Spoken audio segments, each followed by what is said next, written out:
इन तीनों बुक्स में हमारे पास बहुत सारे टॉपिक्स है, कैसे समझना उन्हें देखते हैं आगे। उसमें दो मेथड्स इंपॉर्टेंट है, average profit, super profit method. आपका कैपिटलाइजेशन नहीं पूछा जाता एग्जाम में। अब ये शीट आपकी डिसाइड करेगी कि आप बोर्ड एग्जाम में कितना अच्छा परफॉर्म करोगे, क्योंकि ये शीट है आपकी जो आपको बता रही है कि कहां पे आपको इंप्रूवमेंट करनी है, और ये शीट की रिवीजन आपको मल्टीपल टाइम्स करनी है, क्योंकि ये आपके पर्सनलाइज्ड आउट है। दिसंबर आ चुका है और अकाउंट्स का पेपर आपका सबसे पहला पेपर है इस बार 24 फरवरी को।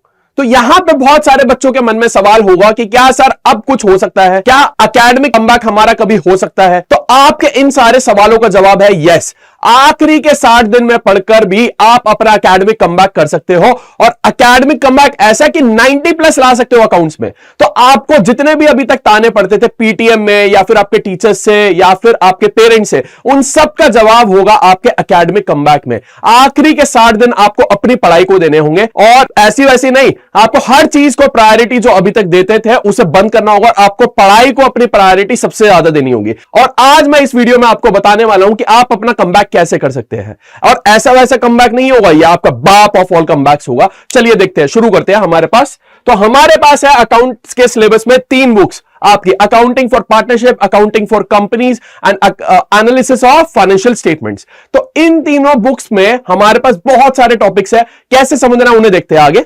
हमारे पास है 60 डेज और कलेक्टिवली हमारे पास है 14 चैप्टर्स। 16 डेज में आपको 14 चैप्टर्स कवर करने हैं। कैसे करेंगे आप ये सब कुछ, उसके लिए एक स्ट्रैटेजी मैं बताता हूं जो आप फॉलो कर सकते हैं और अपना एकेडमिक कमबैक कर सकते हैं। लेकिन आपको ये चीज ध्यान रखनी है, जैसा मैं बता रहा हूं वैसे फॉलो करना है।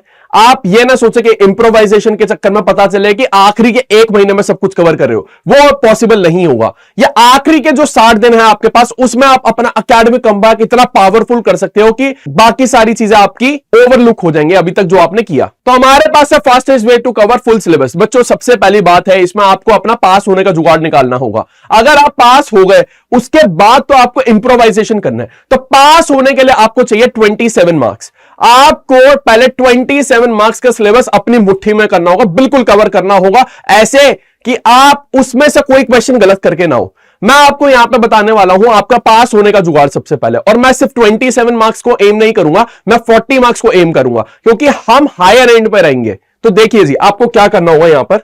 तो हमारे पास है ये 5 topics, admission of a partner, dissolution of partnership firm, ratio analysis, cash flow and share capital. इन सब का अगर मैं टोटल करूं तो 40 मार्क्स के, और इनके ये मिनिमम एक्सपेक्टेड मार्क्स है, मतलब ये ज्यादा मार्क्स के भी आ सकते हैं। पहले आपको इन टॉपिक्स पर फोकस करना है, और उसके बाद आपको किसी और टॉपिक पर मूव करना है। वजह सिंपल सी ये है कि पहले अपना पास होने का जुगाड़ रख लो, और ये सबसे ज्यादा हाई स्कोरिंग चैप्टर्स है आपके। तो आपका admission of a partner 6 marks का है, डिसोल्यूशन आपका 6 मार्क्स का है, उसके बाद शेयर कैपिटल आपका 14 मार्क्स का आ रहा है, देख रहे हो कितनी ज्यादा वेटेज है उसको। रेशियो एनालिसिस 6 मार्क्स का है, और फिर कैश फ्लो आपका 6 मार्क्स का है। अगर आपने ये टॉपिक्स कर लिए तो पास होने का जुगाड़ हो गया। 80 में से आपके 40 तो पक्के हो गए, और बाकी जो है वो हम दूसरे टॉपिक से लेंगे। अब यहां पे एक चीज आपको बहुत अच्छे से दिमाग में रखनी है, and that is your importance of PYQs. जो आपके पीवाईक्यूज है उसे बिल्कुल मिस मत करना। लास्ट 5 इयर्स के कम से कम आपको पीवाईक्यूज सॉल्व करने हैं, क्योंकि बेटा कई बारी एज इट इज क्वेश्चन आ जाता है, और आपको एक पैटर्न पता लग जाएगा कि आपके क्वेश्चंस किस टाइप के आते हैं। जो ये मैंने आपको मिनिमम एक्सपेक्टेड टॉपिक्स बताए, उनमें से भी ये टॉपिक्स लग जाते हैं। तो आप पीवाईक्यूज को ओवरलुक नहीं करेंगे, पीवाईक्यूज सॉल्व करेंगे, और उसके बाद इंपॉर्टेंट टॉपिक्स क्या है वो मैं आपको बता ही देता हूं। तो हमारे पास है जी most important topics. Fundamental of accounting में 6 से 8 मार्क्स का आता है हमारा, और आईओसी मतलब interest on capital, interest on drawings, past adjustments और गारंटी ऑफ प्रॉफिट्स, ये हमारे टॉपिक बहुत इंपॉर्टेंट है। फिर आता है हमारा गुडविल 3 से 4 मार्क्स का है, उसमें 2 मेथड्स इंपॉर्टेंट है, average profit, super profit method. आपका कैपिटलाइजेशन नहीं पूछा जाता है एग्जाम में। अब फिर प्रॉफिट शेयरिंग रेशो अपने आप में एक चैप्टर है, पर वो एडमिशन के साथ मिक्स होकर आता है, तो साथ में लिखा है यहां पे। न्यू और सैक्रिफाइसिंग रेशियो हमारे पास, रीवैल्यूएशन अकाउंट, आपका ट्रीटमेंट ऑफ गुडविल और पास्ट एडजस्टमेंट्स, और साथ ही साथ में इसमें कैपिटल एडजस्टमेंट भी आता है। पास्ट एडजस्टमेंट भी इसमें मिक्स होकर आ जाता है। फिर आता है हमारे पास रिटायरमेंट। ये सारे टॉपिक्स तो रिटायरमेंट में आते हैं, साथ में हमारे पास पार्टनर्स लोन अकाउंट आ जाता है। उसके बाद हमारे पास है डेथ में हमारा एग्जीक्यूटिव्स अकाउंट बहुत ज्यादा इंपॉर्टेंट हो जाता है। तो अगर पार्टनरशिप में आपने रिटायरमेंट अगर आपने रिटायरमेंट में ऑलरेडी पार्टनर्स लोन अकाउंट देख लिया, तो आपका जो एग्जीक्यूटिव अकाउंट है बिल्कुल सेम है, वो बहुत इंपॉर्टेंट है। उसके अलावा कैलकुलेशन ऑफ प्रॉफिट, इसके हमारे पास दो मेथड होता है, टाइम बेसिस और सेल बेसिस, दोनों इंपॉर्टेंट है। और डिसीज पार्टनर्स शेयर, ये कैलकुलेशन आपके लिए बहुत ज्यादा इंपॉर्टेंट है। फिर आते हैं हम शेयर कैपिटल चैप्टर पर।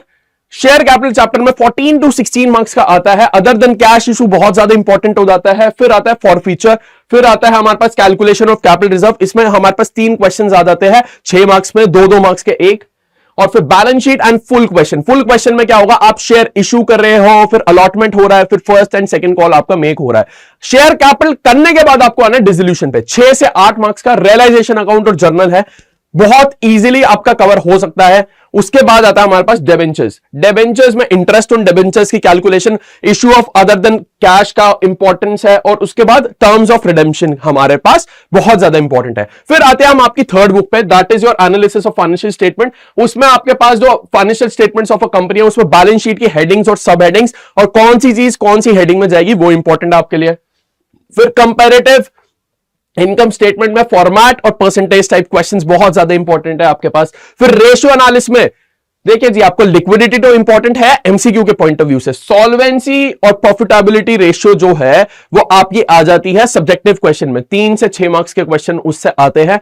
हमारी जो एक्टिविटी रेशियो है वो कम पूछी जाती है, लेकिन एमसीक्यू में आ जाते हैं, तो चारों मैंने इसलिए यहां पे लिख रखी है। फिर आता है हमारे पास कैश फ्लो। कैश फ्लो में आपके पास ऑपरेटिंग एक्टिविटीज में इनडायरेक्ट मेथड बहुत इंपॉर्टेंट है, डायरेक्ट मेथड आपके सिलेबस में ही नहीं है, और इन्वेस्टिंग एक्टिविटीज। फाइनेंसिंग एक्टिविटीज इतना नहीं पूछा जाता आपके एग्जाम में, तो आप उसे ओवरलुक कर सकते हो, पर आपको पता होना चाहिए क्योंकि एमसीक्यू के पॉइंट ऑफ व्यू से वो इंपॉर्टेंट हो जाता है। उसके बाद अगर हम आए तो अब आपके पास एक चीज और है, मार्क्स बूस्टर शीट। ये शीट एक आपकी ऐसी चीज है जो आपके मार्क्स बहुत अच्छे करवाने वाली है, और ये आपका रामबाण है बेटा आपके कमबैक में।